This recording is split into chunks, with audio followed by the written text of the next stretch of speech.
Fit على الحسن العبقى فالورد تضوى واعتنقا.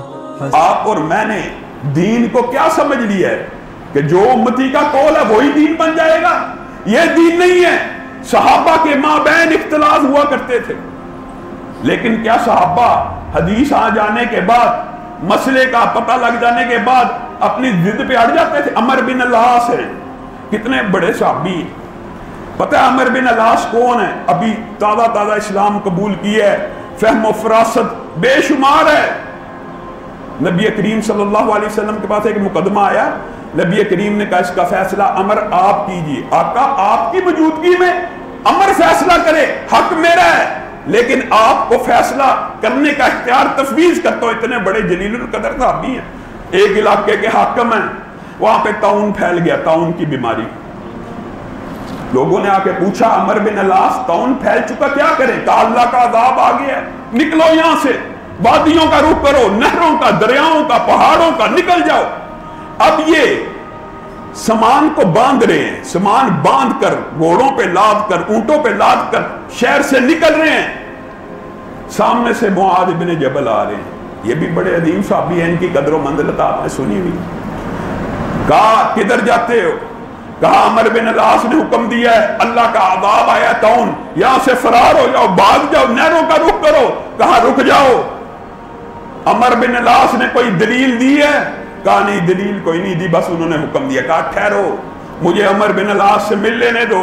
عمر آپ نے یہ جو فیصلہ جاری کیا ہے کہ لوگ دریاؤں کے پاس، نہروں کے پاس، پہاڑوں کے پاس، وادیوں کے پاس چلے جائیں، اس بارے میں آپ کے پاس کیا دلیل ہے؟ کہا دلیل تو کوئی نہیں، میں نے تو اللہ کا عذاب سمجھ کے لوگوں کو اس سے مبتلا ہونے سے بچایا ہے. کہا یہ تو آپ کی رائے ہے، آپ کے پاس یہ کوئی دلیل تو نہ بنی. آپ جو میرے سے جھگڑا کر رہے ہیں معاذ، آپ کے پاس کیا دلیل ہے؟ کہا ہاں میرے پاس دلیل موجود ہے. میں نے نبی کریم صلی اللہ علیہ وسلم سے یہ بات سنی تھی، جس علاقے میں طاعون پھیل جائے اس علاقے کے رہنے والے وہاں سے فرار مت ہوں، اور ہاں جس علاقے میں طاعون ہو باہر ارد گرد کے رہنے والے اس علاقے میں مت داخل ہو. یہ حدیث آ گئی.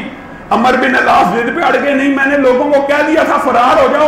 کہا معاذ ابن جبل نے مجھے سیدھا کر دیا، میری اصلاح کر دی، میں وہی فتوے کو نافذ کرتا ہوں جو رسول اللہ صلی اللہ علیہ وسلم کا فتویٰ. صحابہ کے مابین کبھی اختلاف کا ہو جانا، یہ اختلاف کا ہو جانا اچنبے کی بات نہیں ہے.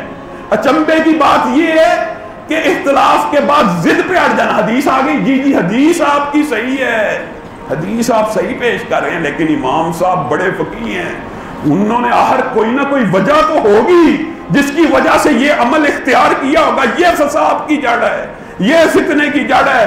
ابو سلمہ بڑے صحابی ہیں کہ عبداللہ ابن عباس، بتائیے عبداللہ ابن عباس بڑے صحابی، سب کو پتہ ہے.